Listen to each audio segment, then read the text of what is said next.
mean, I think we draw inspiration from a lot of things. Animation, film, books. You know, when I was growing up, I was an enormous obsessive fan of big epic fantasy. I loved Star Wars, of course. I was right at that prime age when that was coming out. I loved Tolkien. I love reading, so reading Norse mythology, Lone Wolf and Cub. Filmmakers that I was inspired by, Akira Kurosawa, Ray Harryhausen.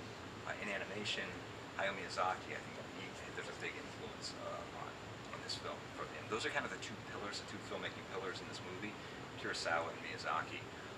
But you know, when I was a kid, I loved all the classic, you know, Harryhausen creature features. I loved stop motion, and so it's the opportunity to tell a big epic story in this medium was something that was really challenging. But I think if we could pull it off, we thought we'd have something pretty special.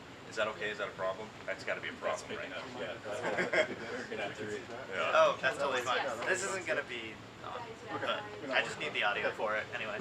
Is that cool? Yeah, no, that's cool. Awesome. Okay. Bunch of loud mouths around here. Yeah, seriously.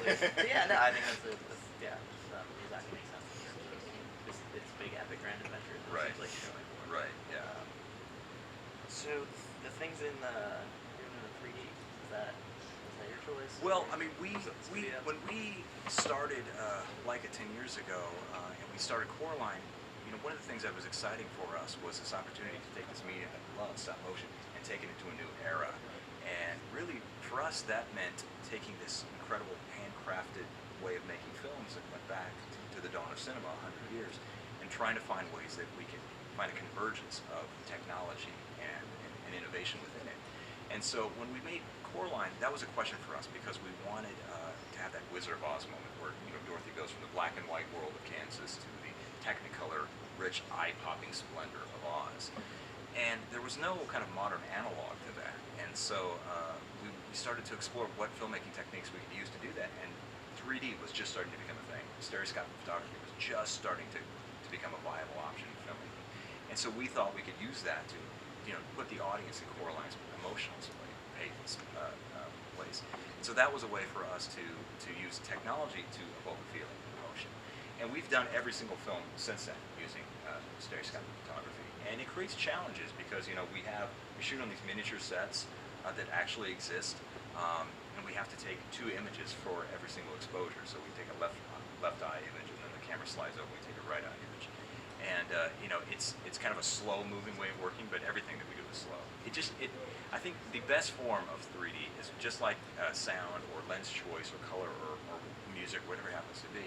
If you can use it as a tool in your arsenal to more evocatively tell the story, that's what we try to do, and that's how we see and use 3D. And speaking of challenges, you're going for a little more action-focused adventure film this time around. I mean, so how is that challenging? Yes, I mean, there are things that the medium just does not do well, and most stop-motion films historically have looked like they're shot on a tabletop because they are. That's the way we make these things. Even moving the camera can be a challenge in stop-motion because that has to be done a frame at a time as well.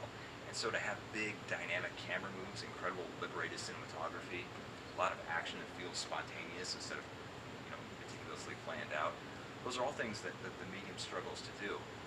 But because of what the film was, and you know, because we aspired to that great pantheon of epic fantasy, that's the way we had to tell this movie to make it feel like it was a stop-motion David Lean film that was this monumental Kurosawan myth told in miniature. That was our aspiration, which meant that we had to really challenge ourselves in terms of our filmmaking process, and it was backbreaking. It was really hard, but one of the things I'm most proud of is that this crew of people, they rose to that challenge and they made an incredible use of cinematic art. Yeah, thank you.